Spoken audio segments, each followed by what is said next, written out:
Oh, I'm sorry. I'm sorry. Yesterday. I'm so, Replace the batteries? You charge them. sorry. For anybody who's watching this, I'm sorry you missed it. We were just talking about how to make a lot of money quickly. I'm sorry. I'm sorry you missed that. We'll what do you call it? So that's the idea. That's the idea of Nissan. Nissan is the nace. Now the word chodesh, hachodesh hazeh lachem. This month, look at the word hachodesh. What word do you see in the word hachodesh? Look at the word chodesh, hachodesh. What Hebrew word do you see in the word chodesh? Chadash, of course, because every month is a renewal. Every month is something new. And what is renewed? What is renewed each month? Miracles. What's that? Miracles. Miracles for sure. What else? The moon. The moon disappears. The moon disappears towards the end of the month. And then there's the renewal of the moon, which is why the Jewish people are compared to the moon. The Jewish people count to the moon because just when you think you've heard the end of us, all of a sudden there's a reemergence of the Jews. After the Holocaust, 6 million are decimated, and that looks like that's going to be it. We're heading down, and all of a sudden there's a rebirth. The Jewish people come to the land of Israel, and Torah is growing. There are over 80,000 yeshiva bachrim learning Torah in Israel today. 80,000 boys registered in yeshivas, all of them blocking the streets nowadays with protests. With 80,000 yeshiva bachrim, and the whole Judaism is a reemergence. Just when things were in America, there's been a reemergence of true, authentic Judaism, where in the 50s and 60s you could barely find. Orthodoxy was on the way out, and all of a sudden today, Lakewood is basically they speak Aramaic there, and it's a complete the whole America. That's why we're the moon. We're the moon. Just when you think that we're done, and we'd almost disappear, and it does disappear. Next thing you know, boom, hachodesh. It's all of a sudden it's going to be renewal, but it's even more than that. In the physical world, there's limitation. The physical world is extremely limited. You could travel, and it's theoretically possible to see the entire physical world. It's theoretically possible. You can see Niagara Falls, and you can go to Vancouver and any of these other places that people go where there's stuff to see. And theoretically possible because the physical world, by definition, is limited. The pasuk says, "Ein kol chodesh tachas hashemesh." There's nothing new under the sun.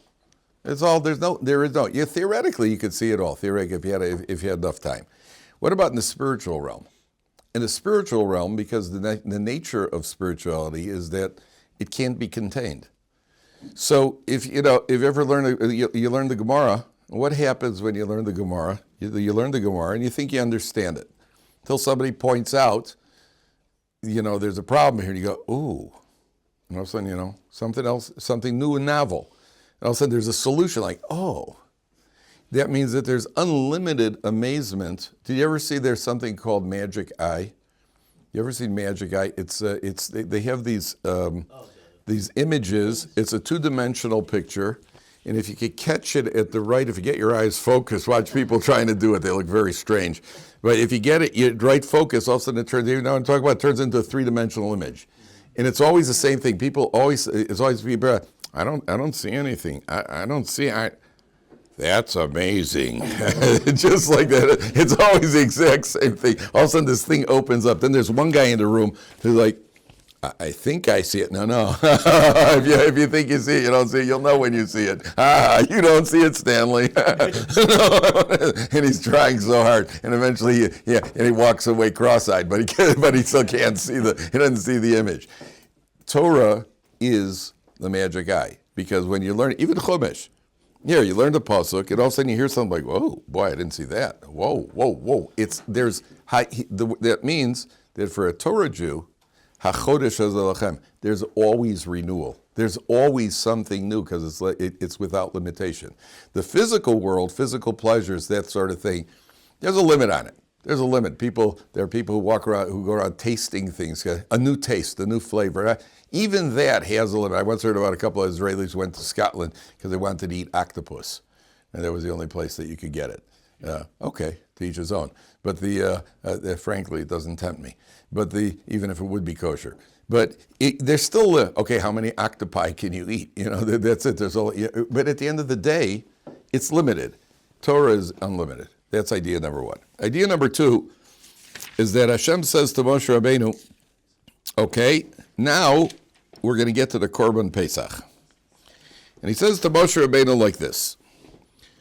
First of all, I want every Jew, take a look on page 350.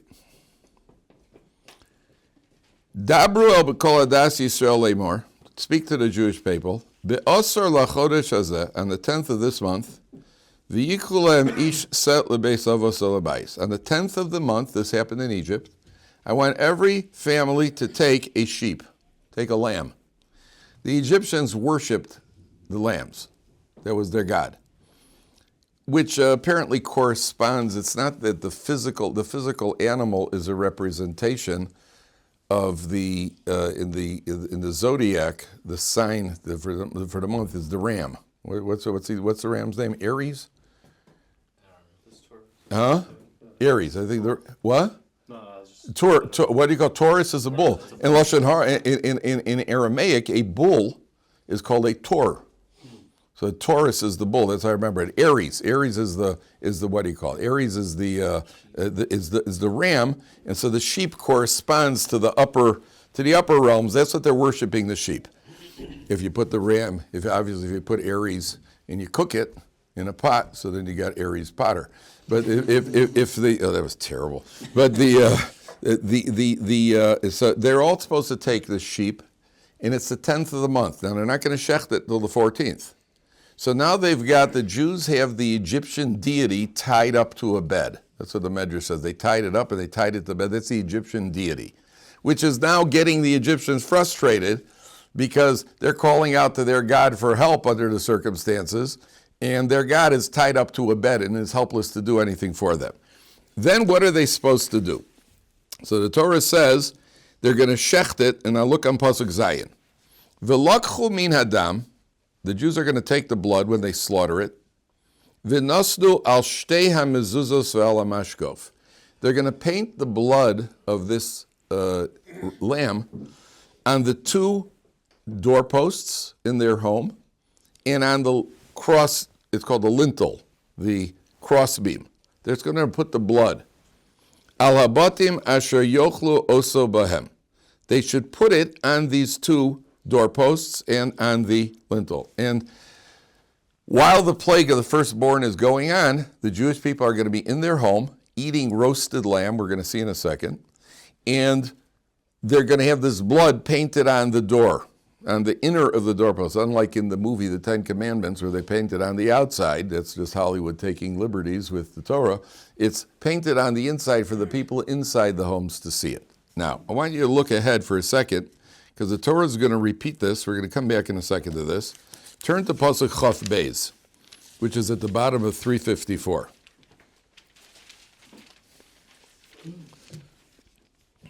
It says, when Moshe now is speaking to the Jewish people, this was God speaking to Moshe about what they're supposed to do. On page 354, 3 lines from the bottom, 354, 3 lines from the bottom. Now, Moshe is talking to the elders of the Jewish people, giving them the orders what to do. I want you to look very carefully, gentlemen. Look at the 2 lines from the bottom. Ulakachtem agudas ezov, you're going to take a clump of some sort of plant called a hyssop.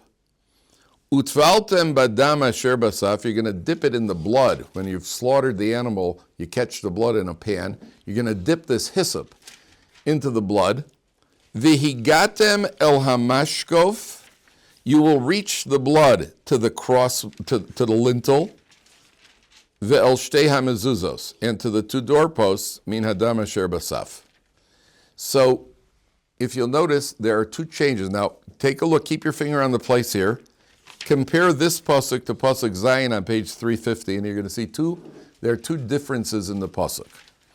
In Pasuk Zayin on 350, we're going to see a very, very, very interesting idea comes out of this. In Pasuk Zayin, which is 5 lines from the bottom, it says, number 1, V'nosnu, they shall put it, al shtei hamezuzos, on the 2 doorposts, ve'al hamashkof, and on the crossbeam. In Pasuk 22, on page 354, Starting from the bottom, first of all, it says, it's in reverse. Very good. Number one, it's in reverse. But on the bottom of 354, it doesn't say you shall put it. It says, Vihigatem, you should reach it. Reach it to the crossbeam and to the two doorposts. So there are two differences. The first pasuk says you should put it. The second pasuk says you should reach it. The first pasuk says the two doorposts and then the lintel. The second pasuk says reach it to the lintel and the two doorposts. So why is there a change? So one of the great Rosh Yeshivas from the previous generation, of Gedalia Shor, who was an absolute genius, it was the Rosh Yeshiva of Torah V'das, so he said like this, there's a medrash.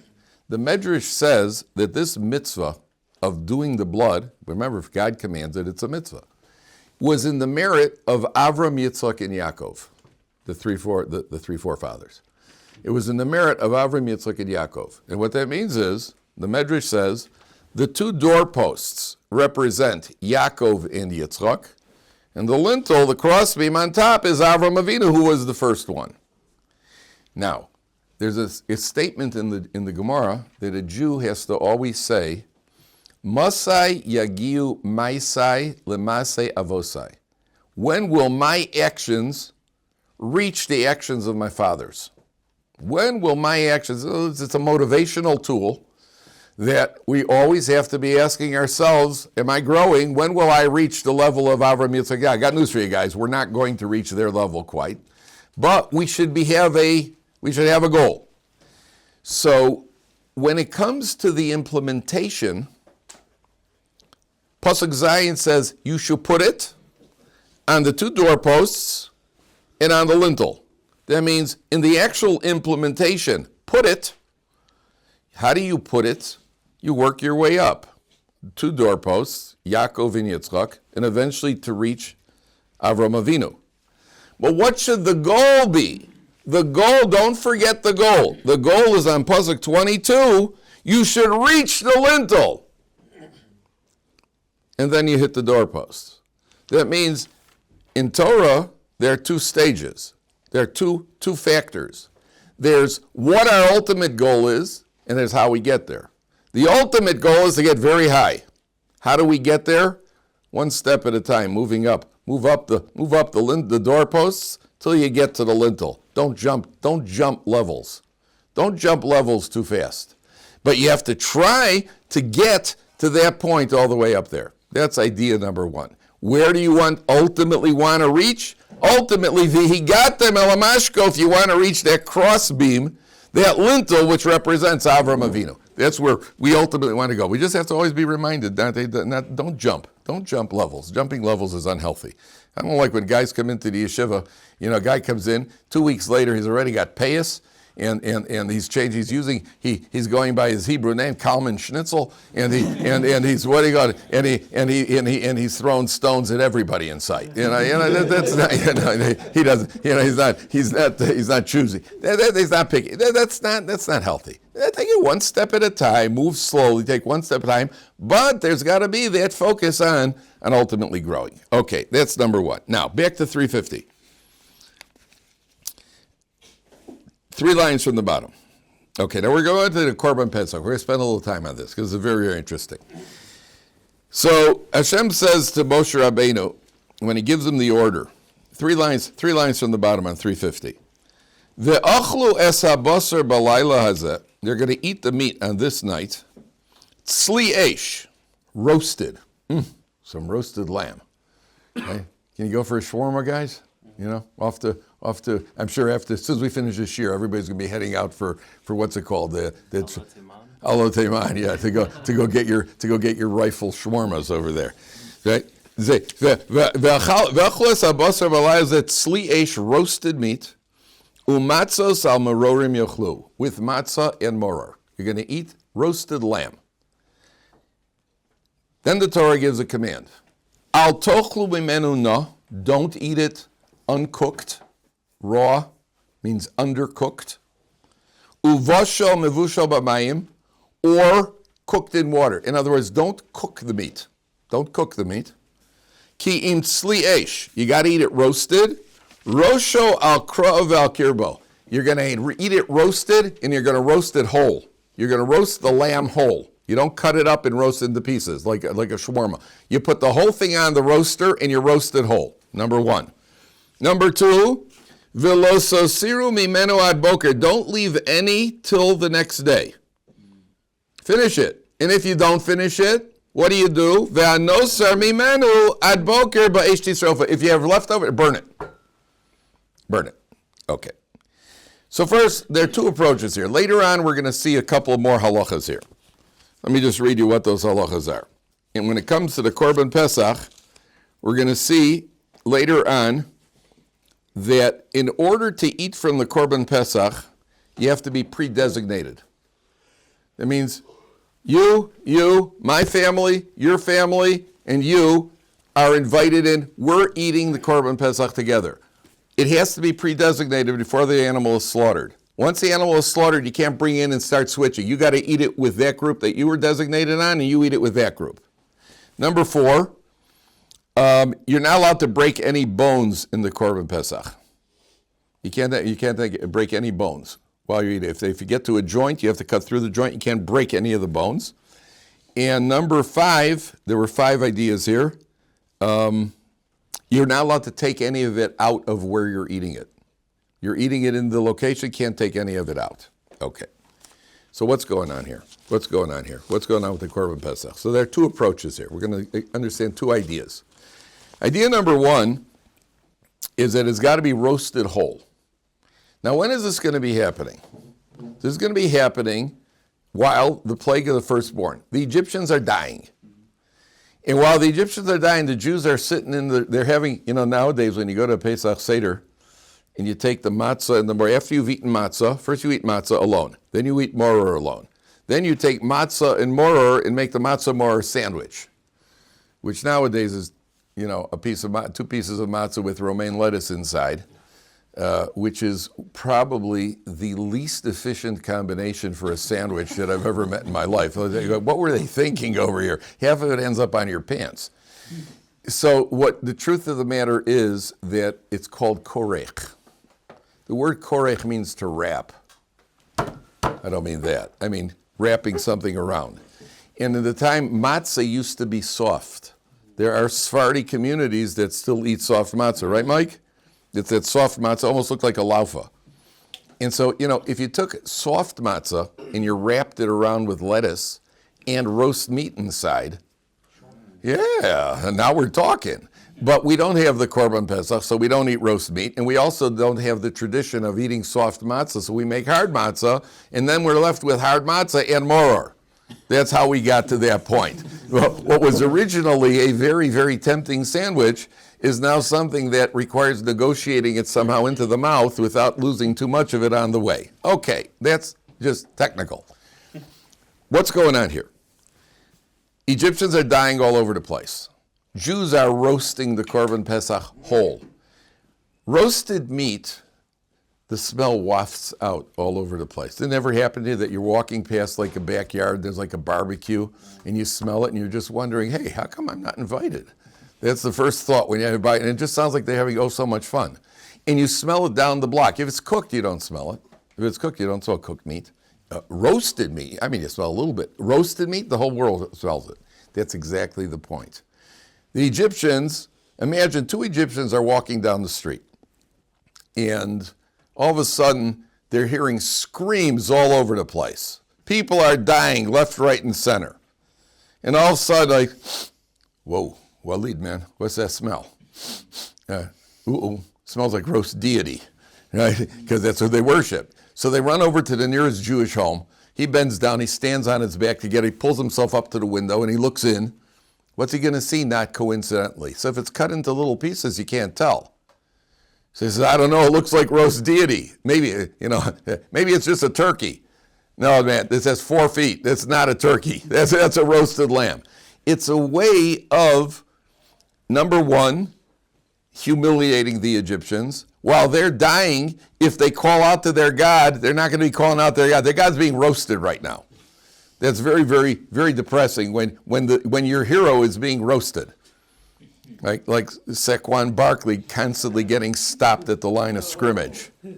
That your hero is roasted, number 1. Number 2, it's humiliating. And number two, it's a reminder to the Jewish people also. Because the Jewish people were also involved in Egyptian idol worship. They were on the 49th level of impurity.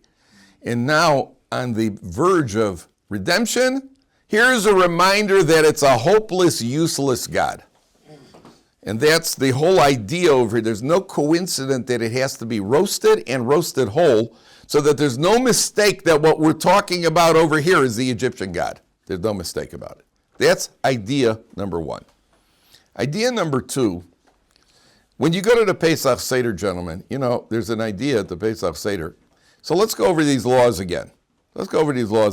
How they apply to us. There are 5 rules for the Korban Pesach. Stay with this. It's got to be roasted. You can't break any bones. Pre-designated. Anything left over has to be burnt. And you can't take any out of where you've been eating it. Now, whenever the Torah says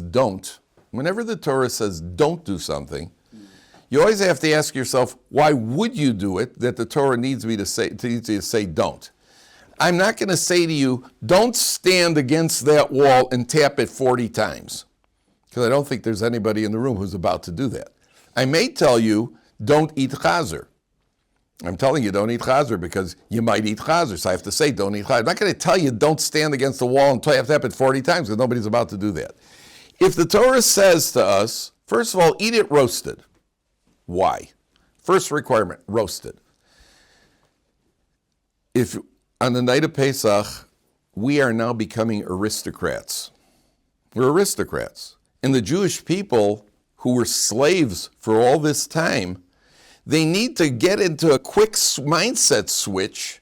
You're no longer a slave, you're a free man. Not only you're a free man, you're an aristocrat. Well, how do aristocrats eat their meat? Who cooks meat? You cook meat when you're on a budget. If you take a chicken and you cook it in a pot, the chicken expands, it absorbs the water. When you roast meat, what happens to it? It shrinks. I'm not on a budget. We're not counting pennies here. A, it tastes better. B, we're not on a budget. We're aristocrats here. We only eat good food. So the first requirement on the night of Pesach to eat the food roasted. Number one, that's the most delicious, and that's a reminder that you're a free man, you're an aristocrat. Number one. Number two, don't break any bones.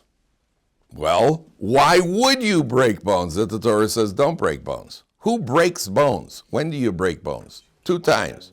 If you're in a rush, if you're in a hurry, you break bones. Now you cook. I'm a free man. The definition, gentlemen, of freedom. What's the definition of freedom? Sit back.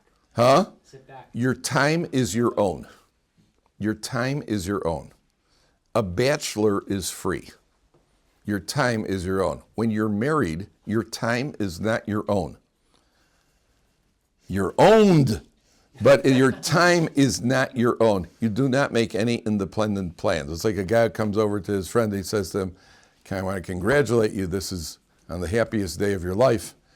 And the guy says, you'll always look back at this as the happiest day of your life. The guy says, yeah, but I'm not getting married till tomorrow. He says, right. So your freedom means you're not punching a clock. When you're punching a clock, you're not free. Why are you breaking bones? You're breaking bones because you're in a hurry. Your time's not your own. This emphasizes we're not in any hurry, we're aristocrats, got all the time in the world, number one. Number two, you also break bones if you're informal. You ever sit around the Shabbos table and after you've had the meal, people are schmoozing, and 3 out of 5 people are, pick up a drumstick bone and start chomping on it, sucking out the marrow, crunching bones. That's all. It's enjoyable, but I don't think at a royal banquet with the Queen of England, I don't think the ambassador from Australia all of a sudden picks up a drumstick and starts chomping. It's something a little bit, a little bit of class, just a little bit of class. So that's number 2. Don't break any bones. Number 3 was pre-designated. Pre-designated only. Why? Why is it what does pre-designated mean tell you? Invitation only. Tuxedo. Invitation only. This isn't an informal party where you just crash, where you just come knocking on the door in Mea Sharim on a Friday night and invite yourself in, or in Tzfas, invite yourself in for Shabbat. This is formal. This is invitation only. I don't know if you've ever been to Israeli weddings. Israeli weddings, just walk in. Half the time there are 3 halls next to each other. You walk into the wedding hall, and you're probably sitting, half the people, but you're at the wrong wedding. Your wedding is the one next door. And then you're going to end up with a borekas, and some Yerushalmi kugel. That's usually an American wedding. There's an invitation that looks like a report card. It looks like somebody wrote it up. Costs you a good couple of bucks just for the invitation. And this is a very formal situation. We're aristocrats. It's hard for us to get used to that because Jews are informal. We are aristocrats. Number 4, anything left over to the morning, you burn. Why is the Torah telling us that? Why would you leave over? No extras? No leftovers. No leftovers. Who eats leftovers? Budgeted families and my children. Okay? They eat the leftovers. I don't do leftovers. I made that clear to my wife right away. I don't do leftovers. Your mother always said to you, it just tastes just like fresh. And you ever hear that music? The leftover tastes just like fresh. She had put it in the freezer, took it out, and she warmed it up and put some sort of gravy on it and it tastes just like fresh. No, it doesn't. We all know it doesn't. It doesn't. And I'm not going to do that. We're not going to eat leftovers. Aristocrats, there's a fresh meal for the president every day. President doesn't eat leftovers. He's got, I don't know, he probably has a burger and fries every day, this guy, but it's a fresh burger. It's not the one from the fridge from last night, the one that was left over. It's fresh. We don't leave over for the next morning because only people on a budget are worried about leftovers. They're going to take it, dump the whole thing, we start from scratch. And number 5, don't take any out from where you're eating. Why not? What does that mean? Why don't take any of the meat out from where, what's that? Save it for later. That's already the leftovers, is a save it for later. What is it? What's aristocratic about not taking the food out? So the question is, why would you? Why the Torah says don't, huh? Sharing it? Oh, getting close. Imagine you're the first guy into the lunchroom tonight. You're the first guy into the Ohr Somayach lunchroom. And you walk in, the tables are piled high with spare ribs, and there's a sign that says, as many as you want, no limit. And you're the first guy in. What would you do? You would take it, and you would run out to hey guys! You'd be waving two pieces of meat up in there. Hey guys, you're not going to believe what we got for supper. Why? It's a novelty. Do you ever see people go to a Chinese restaurant? This always happens. People go to a Chinese restaurant. 4 people sit down, and everyone's got their face in their hands in everybody else's plate. What's that orange thing that you got? Oh, this is time. This is MSG that is time to go off at 2 a.m. in your chest. What have you got? I've got the green MSG. This explodes. And everybody, this is wonton something or other, and everybody's curious about what everybody else has got. When you walk into a regular Jewish restaurant, what's it going to be? It's either a piece of chicken or cholt. And nobody's looking at what you got because there's no novelty here. For an aristocrat, good food is not a novelty. If you sit down, wow, look at this, unbelievable roast meat. Hey guys, and you run outside with the roast meat. There's a little, you see that I don't think that at a royal banquet anybody's running around with the food. That's the theme of the Korban Pesach. It's a reminder to us on Pesach night that we are aristocrats. And the Jewish people need that reminder right now because you're about to leave after get out of that slave mentality, guys. You're free. And the way you let somebody know he's free is by treating him as the highest level of a free person. Which begs the question, obviously. What's the bread at this meal? Matzah, which is what? Poor man's bread. Matzah is poor man's bread.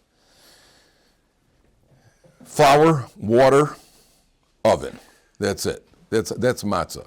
Okay, nowadays, a kilo of matzah, of machine matzah costs about 70 shekels. The fancy hand matzah, there are hand matzahs that are made, there are groups that make hand matzahs, you could pay as much as 300 or 400 shekels a kilo. There's a special hand matzah, which is paper thin for people who have trouble chewing, which costs about 400 or 500 shekels a kilo. Regular hand matzah, I order usually a kilo for Pesach, costs about 150 shekels for a kilo of hand matzah, which is why it's called poor man's bread. I made a calculation one year. Every bite of the hand matzah, it was 35 cents a bite. I made a calculation. Then my son was about 4 years old. He's crumbling matzah at the table. Okay, kid, not that. Take mommy's jewelry. Not that, kid. So it's called poor man's bread. What's the idea? Why are we, with all this aristocracy going on, why are we eating poor man's bread? Why are we eating matzah? Right? You hear it's a paradox. The answer is that you do need that one little reminder. There's a story about a king, and the king is traveling the countryside with his entourage, and he runs into a shepherd boy. And the shepherd boy is playing the flute, and the king is very taken by his musical ability. He says, hey, come to the palace. I want you to play flute for me all the time. He likes the way he plays the flute. Okay, shepherd boy goes to the palace. And the king sees that this guy, he's a pretty intelligent kid. He's pretty sharp. And he very quickly promotes him to an official job, not just playing the flute. And then he promotes him even further, and eventually makes him the royal treasurer, which is the highest position outside the king. And then very quick, 0 to 60, he becomes the royal treasurer. So the other ministers become jealous that this kid is promoted ahead of them, and they go to the king and they say, "Sir, Excellency, he is really a talented young man, but we suspect very strongly, he is the treasurer. He's had no experience. We suspect very strongly that the temptation has been overwhelming, and he's been embezzling royal funds. We're not sure, but we certainly suspect it." So the king starts thinking about what they're saying, and he says, hey, you know what, there may be merit to that. I mean, after all, it is, it's a big temptation. And he says, what do you think I should do? He said, well, I think we should search his home. That's what we think you should do, search his home to see if he's been stealing. So the king comes with the royal entourage. They come to the guy's home, and they say to him, okay, listen, I hate to do this, but, you're only human. We need to search your home to see if you've been stealing. The guy says, go right ahead. They open every door, every closet, every drawer, and of course they find nothing because he's been very loyal, hasn't done anything wrong. There's one last door. Door is locked. King says, please unlock this door. He says, I'd rather not. He says, oh, well, we'd rather you do. So he says, okay, I really don't want to do this. He opens the door, and in this closet, there's a little closet. Hanging in this closet is an old ragged outfit and a stick. And the king says, what's that? He says, that's the outfit I was wearing when you first found me as a shepherd. That's my shepherd clothing, and that's my stick that I use as a shepherd. He says, what's it doing in the closet? He says, listen, you promoted me very quickly. It's been just a few years. And I know that I was worried it would go to my head. So what I do is once a year, I open up this closet and I stare at I stare at my outfit just as a reminder where I came from so I could keep it all in the proper perspective. So on Pesach, while all this is going on, we eat the matzah in order to maintain, to keep the proper perspective. That's what the matzah, that's the poor man's bread. Just realize where you came from.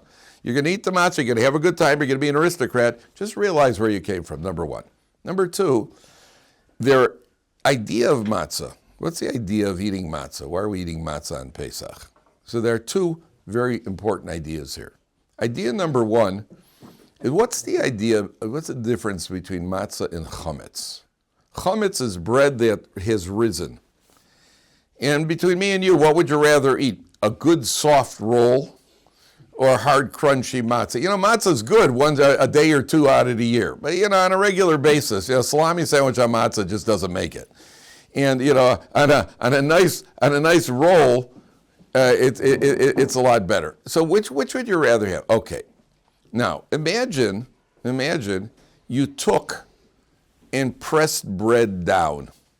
You took a bread and you pressed down. You took a loaf of bread, took a challah, and you just pat it down and pat it down and pat it down and press it down. What would eventually happen? Eventually it would be flat, and it would look like one of those soft matzahs. So essentially, what's the difference between matzah and chametz? What's really the difference is just airspace. It's just airspace. Bread, chametz, represents pleasure. Matzah is the poor man's bread. The difference between bread and matzah, pleasure and not, it's all an illusion. It's only an illusion. There's nothing really there. It's empty. It's airspace. So we eat the matzah 7 days of Pesach because the average lifespan is 70 years. Yemesh noseinu behem shivim shana, v'im bigvuros Shmonim shana. Person really makes it 80. Okay, nowadays the average lifespan I think for men is about 73 or 74, and for women it's 78. Women outlive men. Why that is, not clear. Not clear because they poison them. I'm not sure. Right? By the way, they've done studies. Married men live longer than single men, but married men are more willing to die.